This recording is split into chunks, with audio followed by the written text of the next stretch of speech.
তার মানে মনুষ্যত্বের যারা পরিমাণ একটা কিছু ছিল না, এরা মানুষের বাইরে চলে গেছে।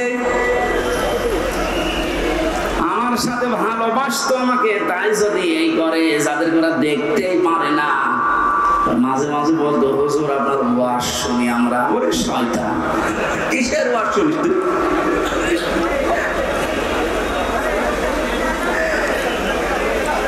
আমি এখান থেকে একটা মেসেজ দিতে যাচ্ছি, যেহেতু রেকর্ড হচ্ছে। আর শুধুমাত্র হারুন, বিপ্লব, বেনজির এদেরকে নিয়ে আলোচনা হচ্ছে না, আলোচনা বেশি হওয়া দরকার টাক মনিরুলকে নিয়ে। বহু মানুষের জীবনে লোকটা নষ্ট করেছে এই জঙ্গি নাটক সাজিয়ে, বিশ্বের কাজে দেখাতে চেয়েছে হ্যাঁ এদেশে এরকম কিছু আছে। 2 টাকা খরচ হলে সেখানে 20 টাকা রাষ্ট্রের খরচ করেছে। এই লোকটার শাস্তি হওয়া দরকার, নয়তো সামনে এরকম বহু শয়তান পেতে আছে, ওরা এসে আবার এটা চালু করবে। একে যদি যেভাবে শাস্তি দেওয়া দরকার ওইভাবে দেওয়া যেত, সামনে যে অন্যায় হবে বলে আশা করছি বন্ধ হয়ে যেত। কথা বলেন ঠিক কিনা? আমার মনে হয় আয়না ঘরটা একেবারে বিলুপ্ত না করে রেখে দেওয়া দরকার।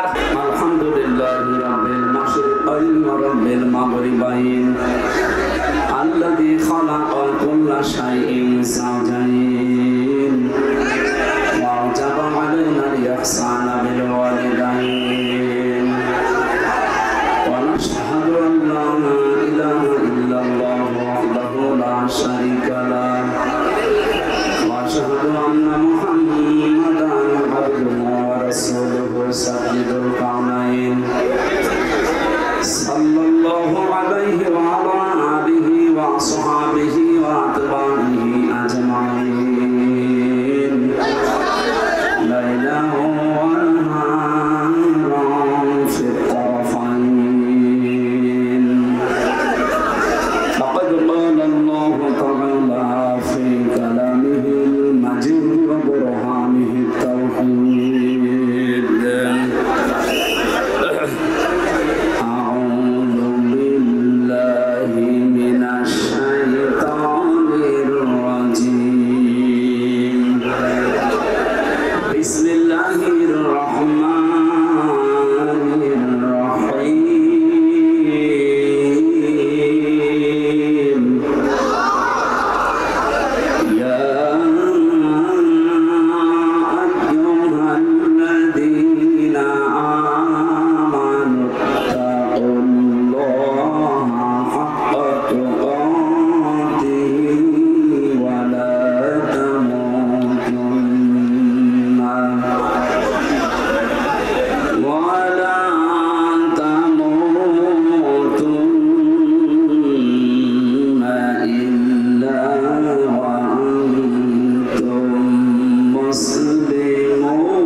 আলহামদুলিল্লাহ, বাংলাদেশের ঐতিহ্যবাহী জেলা যশোর, বেনাপোল থানা, না এটা বেনাপোল পোর্ট থানার উদ্যোগে বাংলাদেশ জামাত ইসলামী দুর্গাপুর ওয়ার্ড, এটা 2 নম্বর ওয়ার্ডের উদ্যোগে আয়োজিত তাফসীরুল কোরআন মাহফিলের সমাপনী সভা সভাপতি জনাব আব্দুল মাজিদ আতালাল্লাহু উমরাহু ওয়া বারাকাল্লাহু ফি হায়াতি। মাহফিলের প্রধান অতিথি শাইখুল মাশায়েখ, বিশিষ্ট ইসলামী চিন্তাবিদ, শিক্ষাবিদ, আমাদের অভিভাবক জনাব মাওলানা আজিজুর রহমান, কর্ম পরিষদ সদস্য বাংলাদেশ জামাতে ইসলামী কেন্দ্রীয় কমিটি। এখানে বসা আছে যশোর পশ্চিমে বাংলাদেশ জামাতে ইসলামীর জেলা আমির মাওলানা হাবিবুর রহমান দামাত বারকাতুহুমুল আলিয়া। এতক্ষণ পর্যন্ত যারা এখানে আলোচনা রেখেছেন,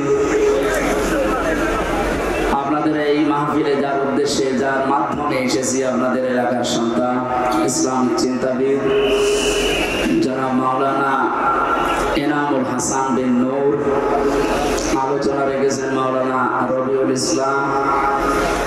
আমার আগে যারা কথা বলছিলেন আপনারা দেখেছেন, যশোরের কৃতি সন্তান ইসলামী সঙ্গীত শিল্পী শ্রদ্ধাভাজন ব্যক্তিত্ব আমার বড় ভাই জনাব কবির বিন সামাদ আতালাল্লাহু উমরাহু ওয়া বারাকাল্লাহু ফি হায়াতি।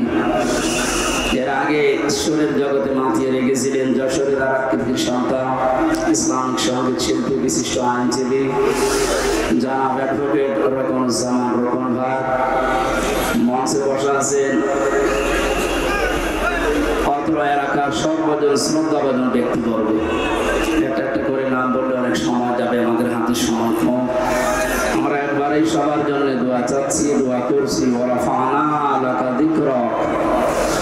আল্লাহ যার যা ঈমান আমল আছে সে অনুযায়ী দুনিয়া আখিরাতে তার সম্মান মর্যাদা যেন আরো বাড়িয়ে দেন, বলেন আমিন। সামনে বসা মুসলমান ভাইরা, পর্দার আড়ালের সম্মানিতা মা এবং বোনেরা, প্রশাসনের ভাইরা, প্রাণ প্রিয় যশোরবাসী, আল্লাহর দরবারে শুকরিয়া জানাচ্ছি যিনি একটা বিশাল পাথর আমাদের বুকের উপর থেকে নামিয়ে দিয়েছেন। জবান খুলে বলেন আলহামদুলিল্লাহ। এটা যে একটা নিয়ামত, এটা মানেন তো? অনেকে এখনো পর্যন্ত নিয়ামত স্বীকার করতে রাজি না। তারা তো আসলে টের পায়নি, তারা তো বেহেশতে ছিল। এই কারণে ওরা যে নিয়ামত এটা এখনো মানে না, বলে না এটা একটা গজব। হ্যাঁ, ওয়ালা ইয়াজিদু যালিমিনা ইল্লা খাসারা। জালেমদের জন্য দিন যত যাবে এই দেশে এখন তাদের ক্ষতি বৃদ্ধি হতে থাকবে। কারণ কি, আননাজিলু মিনাল কুরআনি মা হুয়া শিফাউন ওয়া রাহমাতুল লিল মুমিনিন। এই কোরআনে কারীম নাজিল করার ধারাবাহিকতায় আল্লাহ এমন এমন বিধান দিয়েছেন যেগুলো মুমিনদের জন্য শিফা, রোগ মুক্তির কারণ। ব্যক্তি, পরিবার, সমাজ এবং রাষ্ট্রে যে রোগগুলো আছে কোরআনে কারীম দিয়ে আগামীতে সবগুলো সংশোধন করা হবে ইনশাআল্লাহ। বৈষম্য বিরোধী ছাত্র আন্দোলনে যারা শহীদ হয়েছে, জীবন দিয়েছে, আহত অবস্থায় এখন হাসপাতালে আছে প্রায় 2700-র উপরে, আমি জানি 1750-র উপরে প্রায় মারা গেছে এই দেশে। না, মারা যায়নি, শহীদ হয়েছে, মারা গেছে। যে মানুষগুলো জীবন দিয়ে গেল, অনেকে এখনো পর্যন্ত স্বীকার করে না যে এরা শহীদ। আপনি ভুল পথে আছেন। জালেমের জুলুমের সামনে নিজের জীবনটা পর্যন্ত যে লোকটা দিতে পারে সে শহীদ হবে নাকি আরেকবার মরে দেখারও লাগবে? কোরআনে কারীম জানিয়েছে, ওয়ালা তাকুলু লিমান ইউকতালু ফি সাবিলিল্লাহি আমওয়াত বাল আহইয়াউ ওয়ালাকিন লা তাশউরুন। সূরা বাকারার 154 নম্বর আয়াতে আছে। তাফসীর ইবনে কাসির আর ফি সিলালিল কোরআন দেখবেন, ব্যাখ্যা লেখা আছে। আল্লাহ পাক বলেন, মুখ দিয়ে কোনোদিন কথা বলবি না। যেহেতু মানুষ মুখ দিয়ে কথা বলে, এজন্য মুখের উপরে আল্লাহ নোটিশ দিয়েছেন। শুধু একজন দুইজনকে না, ওয়ালা তাকুলু, এটা বহু বচন। কেউ এ কথা বলার সাহস করবে না, কোনোদিন বলবে না যারা আমি আল্লাহর জন্য জীবন দিয়েছি এরা মারা গেছে। বরং এরা জীবিত, কিন্তু তোরা টের পাস না। এতটুকু আল্লাহ শেষ করেননি। আল্লাহ পাক বলেন মানুষ মুখ দিয়ে কথা বলে, এরপরে অন্তর দিয়ে ধারণা করে। এই জন্য ধারণার উপর আল্লাহ দিয়েছেন নোটিশ।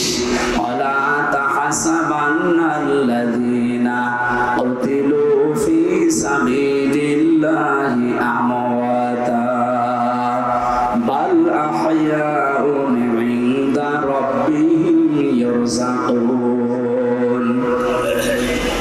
সূরা আলে ইমরানের 159 নম্বর 69 নম্বর আয়াতে আছে রব্বুল আলামিন বলেন ধারণাও করবে না কোনোদিন মনে মনে যারা শহীদ হয়েছে, এরা মারা গেছে, না এটা ধারণাও করা যাবে না।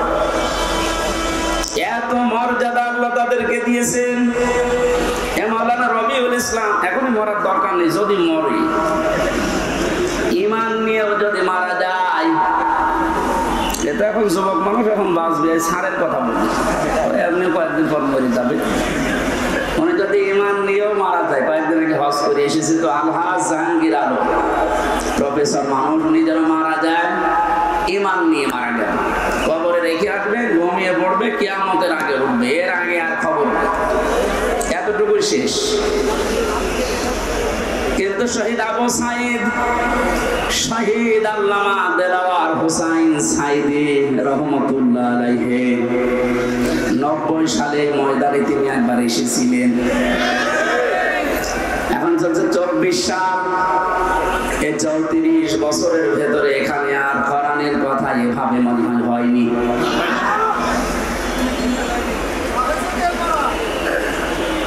এই মানুষগুলোর নাম বললাম, ওনারা প্রফেসর জাহাঙ্গীরের মতো শুধু ঘুমিয়ে থাকবে কবরে না, আল্লাহ বলেন ওরা জীবিত থাকবে। ইনদা রাব্বিহিম ইরযাকুন, ওরা তাদের রবের কাছে রিজিক খাবে। সুবহানাল্লাহ। আমরা জানি মানুষ ঘুমিয়ে থাকলে খায় না, যেহেতু উনি ঘুমিয়ে পড়বে এই জন্য ওনার খাওয়ার দরকার নেই। যারা জীবিত থাকবে মানুষগুলোর খাবারের দরকার হয়। কিয়ামত পর্যন্ত মহান আল্লাহ শহীদদেরকে নিজে দায়িত্ব নিয়ে খাওয়াবেন। জোরে বলেন আল্লাহু আকবার। শহীদ আবু সাঈদের কি তার জীবনের কোনো মায়া ছিল না? কয়েকদিন আগে গিয়েছিলাম রংপুরে, কবর জিয়ারত করার পরে দেখলাম ওর বাবা বেরিয়ে এসেছে। আমার বলছে হুজুর আমার ছেলেটা ছোটবেলা থেকে প্রতিবাদী, অন্যায় দেখলেই ওর নিজের সমর্থনে তার বড় প্রতিবাদ করত। এই শব্দটাকে তো আমরা চাই। অন্যায় যেখানে হবে প্রতিবাদ সেখানে হবে, এইটার আরবি নাম জিহাদ। এটাকে উল্টা পাল্টা নাম দিয়ে বহু নিচে নামিয়ে ফেলেছিল ইসলামের বিদ্বেষী যারা, তারা বানিয়েছে শব্দটাকে জঙ্গি, টেররিস্ট, সন্ত্রাসী, আরো কত রকমের নাম দিয়ে পৃথিবীর মানুষকে দেখিয়েছে যে এই দেশে জিহাদের নাম নিয়ে বিশৃঙ্খলা তৈরি করার জন্য অনেকে চেষ্টা চালিয়েছে। এরা সবচাইতে বেশি ভূমিকা পালন যারা করেছে, আমি নাম নিয়ে বলি, কাউন্টার টেররিজমের ওই সময়ের যে প্রধান ছিল মনিরুল ইসলাম। আমার যতটুকু বাস্তবতায় জ্ঞান আছে কোরআন আর হাদিসের উপরে, এই লোকটার অ্যাক্টিভিটিস, এই লোকটার কাজ কামের কারণে, এই তৎপরতার কারণে যত মানুষের জীবনে এদেশে নষ্ট হয়েছে, গুম হয়ে আছে, এখান থেকেও একজন গুম হয়েছে, রেজওয়ান। গুম এই শব্দটা শুনতে যদিও ছোট মনে হচ্ছে, এটাতে কত বড় ভয়ানক এবং বিপজ্জনক একটা শব্দ। যারা এখন দায়িত্বে আছেন এত কড়াকড়ি করেন, কিয়ামতের আগে যেন এই দেশে আর কেউ গুম না হয়।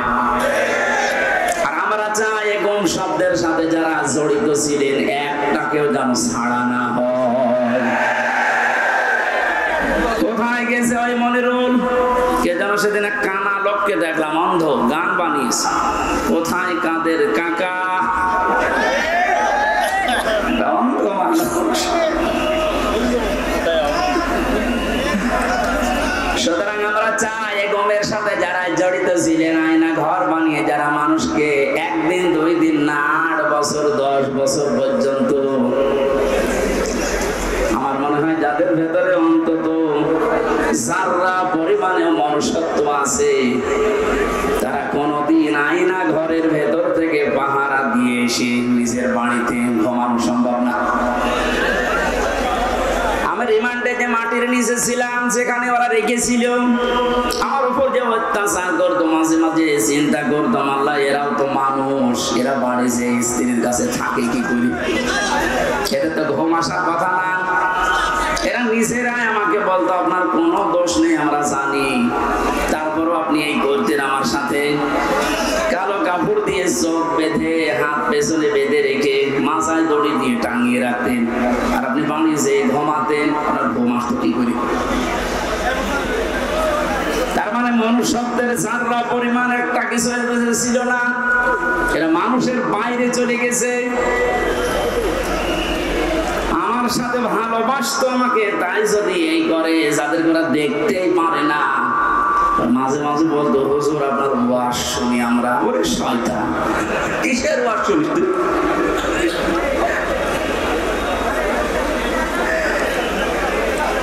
আমি এখান থেকে একটা মেসেজ দিতে যাচ্ছি, যেহেতু রেকর্ড হচ্ছে।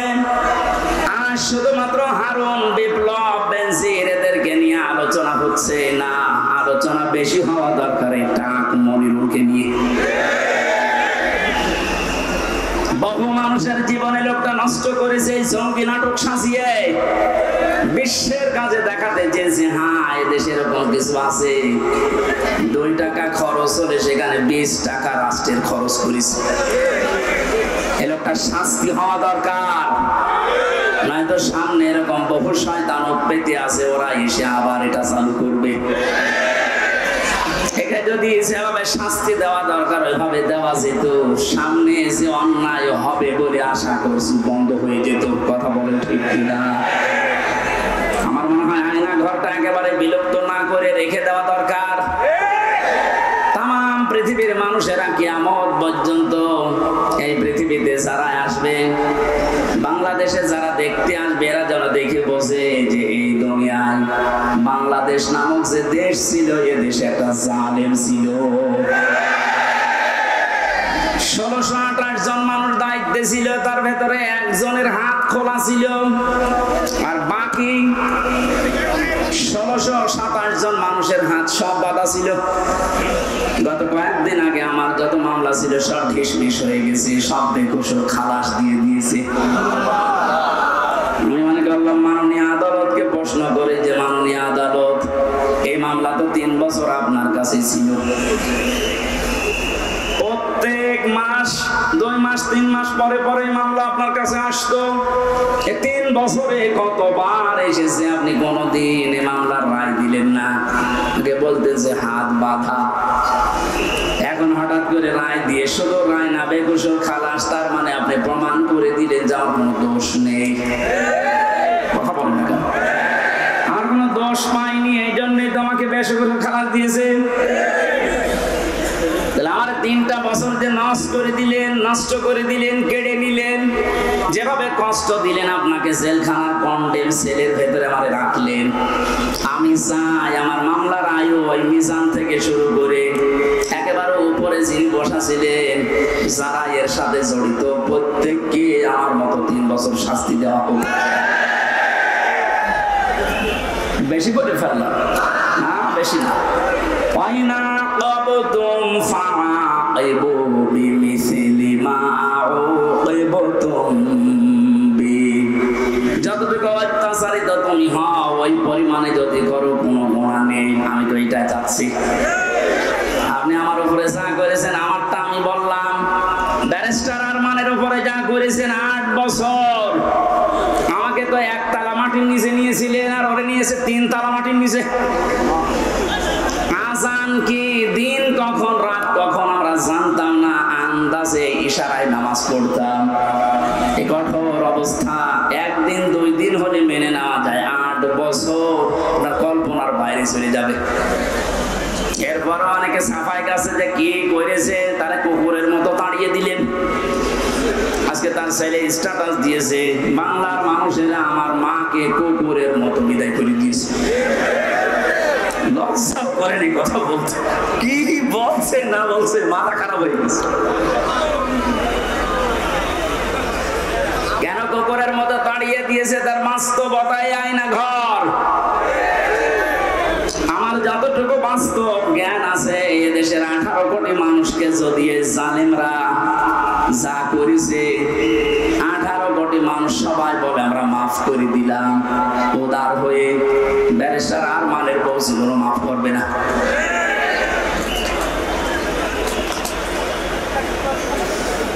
যে লোকটা নিজের জীবন এভাবে দিয়ে শাহাদাত বরণ করলেন, বাংলার হাজার হাজার মানুষকে মুক্ত করার জন্য মুখ খুলে কথা বলা, বুক ফুলিয়ে বেড়ানো, এই সুযোগ যিনি করে দেওয়ার জন্য উৎসাহ দিলেন শহীদ আবু সাঈদ, তাকে পর্যন্ত অনেকে শহীদ বলতে রাজি না, বুঝবো আত্মহত্যা করেছে। মানুষ কি অবস্থায় ছিলেন 16 বছর আপনি টের পাননি? আপনি টের পাবেন কি করে? আপনি তো বাতিলের 5টা গোলামি করেছেন। আমাকেও বলেছিলাম কুষ্টিয়া ভার্সিটি দেওলা মালিকের সেক্রেটারি তোমারে বানাবো, শুধু আমাদের উন্নয়নমূলক কাজগুলো তুলে ধরবা। কি উন্নয়ন করেছেন আপনি? শুধু মোড়ে মোড়ে মানুষের ছবি আর মূর্তি। কত হাজার কোটি টাকা খরচ করে এগুলো বানালেন, কি হয়েছে? 5 তারিখে 1:30টার সময় পালালেন, 5টা বাজতে বাজতে দেশের একটা জায়গাও আমি আর দেখলাম না। আছে দুই এক জায়গায় দেখেছি একটু সিটা ফোটা, ওই রংপুরের এলাকায়, ওখানে আবার উপরে লিখে দিয়েছে চোর। আর কি অপমান করলে আপনি অপমান হবেন? এখনো পর্যন্ত যদি কেউ জালেমের সাফাই গান আর মাসলুমের পক্ষে কথা না বলেন, আপনিও আর এক জালেম। শহীদ আবু সাঈদ যেটা করে দেখিয়েছে, শহীদ মুগ্ধ ভাই, ইয়ামিন ভাই, রায়হান ভাই, 1750 উপরে জীবন দিয়েছে এই দেশে 5 তারিখের রাত পর্যন্ত।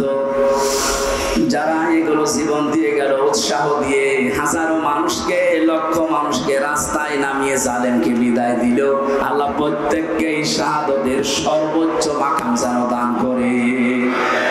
কোনদিনে কথা বলবেন না ওরা মারা গেছে, ধারণাও করবেন না। বৈষম্য বিরোধী ছাত্র আন্দোলন করতে গিয়ে যে 9 দফা আমি দেখতে পেয়েছিলাম, এর 2 নাম্বার যে দফা ছিল রাষ্ট্র সংস্কার করবে, তারা শুরু হয়ে গেছে অলরেডি।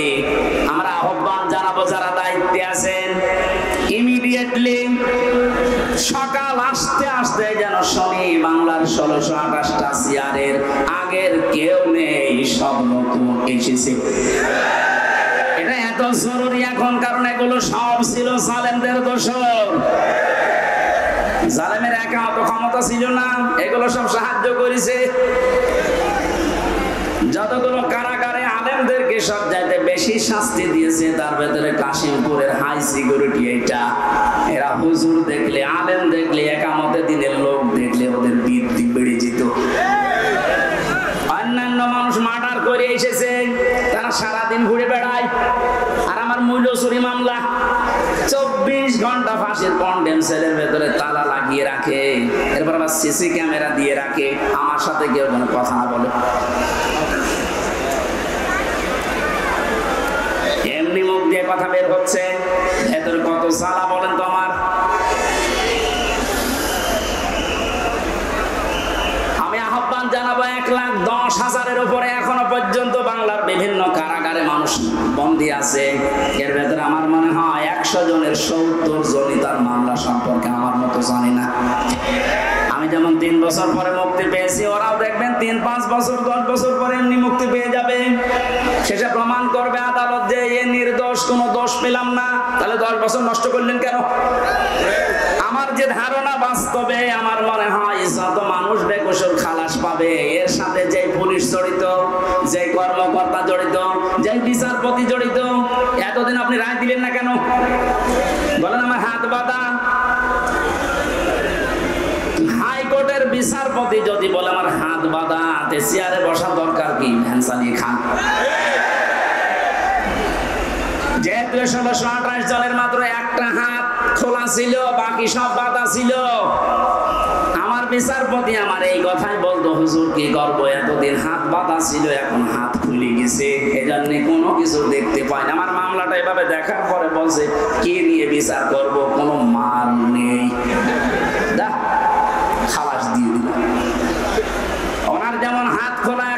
বিচার করার সাহস পাচ্ছে, শক্তি পাচ্ছে। সারা দেশে যত চেয়ার আছে কারো হাত আমরা বাধা দেখতে চাই না, সব খোলা দেখতে চাই। কালকে আমার রাতে ছিল চৌকাছা, ওসি সাহেব এসে আমার সাথে খাবার খাবে বলে আকাঙ্ক্ষা পেশ করি যে আমি খাবার খাবো। দেখা করার পরে বলছো, হুজুর আমি আপনাকে থানায় এই কয় বছর আসতে দেইনি, আমার মাফ করে দেন। আমার কিছু করার নেই, আমার হাত বাঁধা ছিল। শুধু এই ওসি না, এদেশের 1628 জন যে বলছে, আমি হিসাব করে করে দেখেছি 64 জেলার 64টা ডিসি, এসপি, এএসপি, টিওনো, ওসি, এমপি, মন্ত্রী, উপজেলা চেয়ারম্যান, মেয়র, এগুলো হিসাব করে মিলাবেন, দেখবেন কলম খাতা দিয়ে 1628 জন হবে। এই মানুষগুলো এখন সব যেহেতু হাত খোলা, আমরা চাই যে এদের হাত কিয়ামতের আগে যেন আর কেউ বেঁধে দিতে না পারে, তাহলে ন্যায় বিচার কায়েম হবে। আর পরিপূর্ণ যদি দেখতে চান তাহলে কোরআন লাগবে। কথা বলেন না কেন? অনেকে প্রশ্ন করে, কয়েকদিন আগে আপনি সিঙ্গাপুরে, মালয়েশিয়া গেলেন, ওখানে তো কোরআনের আইন চলে না, ওখানে তো ন্যায় বিচার আছে। হ্যাঁ আছে, 100 ভাগ নেই। ওরাও আন্দাজের উপরে মানুষের কথা শুনে অনেক অবিচার করে, আমি নিজে দেখেছি। কারণ ন্যায় বিচার কায়েম করার জন্য এইটার বিকল্প পৃথিবীতে কিছু নেই। আমান হাকামা বিহি আদালা, যারা কোরআন দিয়ে বিচার করে এরা ন্যায় বিচার কায়েম করতে পারে। সুতরাং পৃথিবীর যেখানে এইটা কায়েম না হবে 100 ভাগ আপনি ন্যায় বিচার পাবেন না। 53 বছর তো দেখতে পেলেন, এই যে মাওলানা আজিজুর রহমান মুরব্বী বসে আছে, 53টা বছরই হয়তো উনি দেখেছে, ওনার বয়সটা দেখছি। বাবা চালিয়েছে উনি দেখেছে, স্বামী চালিয়েছে উনি দেখেছে, চাচা চালিয়েছে উনি দেখেছে। আমার যেহেতু 92 সালে জন্ম, চাচা পর্যন্ত মনে হয় আমি পাইনি, কিন্তু বগুড়ার ভাবিকটা তো দেখলাম। কথা বলছে না কেন? 53 বছরে কি হয়েছে সব দেখতে পেলাম, বিশেষ করে এই 2 ট্রাম।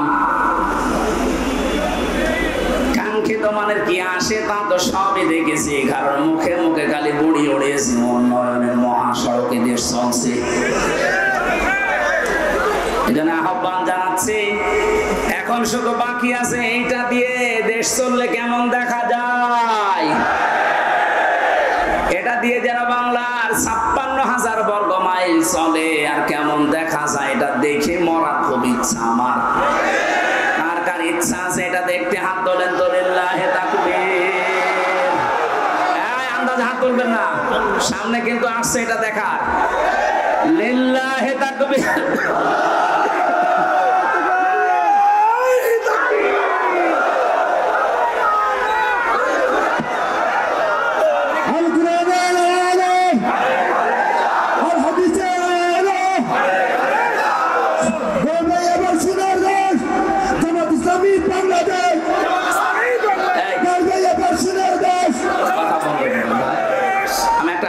বলছে এবার দেখেন তো এটা মানা যায় কিনা। না, 98 ভাগ সঠিক, 2 ভাগ সমস্যা আছে নাকি? এদেশে এক দরবেশ বলে না যে কোরআনেও সমস্যা আছে, এতে মেজর না, বলে নাই দরবেশে? আমি এখন যে হাদিস বলছি কি 98 ভাগ না 100 ভাগ সত্য? 100 ভাগ সত্য যদি বিশ্বাস করেন মানবেন তো? আন আবি হুরায়রা রাদিয়াল্লাহু তাআলা আনহু قال قال النبي صلى الله عليه وسلم। এই কথা বলেন কেন? কথা বন্ধ করেন, এটা গুরুত্বপূর্ণ বিষয়, ভালো করে শুনেন, শুনতে পারলে হবে। বসেন। মান ইত্তাবাআল হুদা বিগাইরিল কুরআন আদাল্লাহুল্লাহ। তিরমিজি শরীফের হাদিস, যে 6টা গ্রন্থ হাদিসের অথেন্টিক আছে তার ভেতরে এটা একটা। আল্লাহর নবী জানিয়েছেন এই পৃথিবীতে কোরআন বাদ দিয়ে কেউ যদি কোনো জায়গায় ভালো হওয়ার নিয়তেও যায়, আল্লাহ নিজে দায়িত্ব নিয়ে তাকে গোমরা বানিয়ে দেয়। আর আমরা জানি গোমরা মানুষ যাবে কোথায়? আরো জোরে, জোর হলো না, বলেন আর একবার। এবার হাদিসের বাস্তব ব্যাখ্যা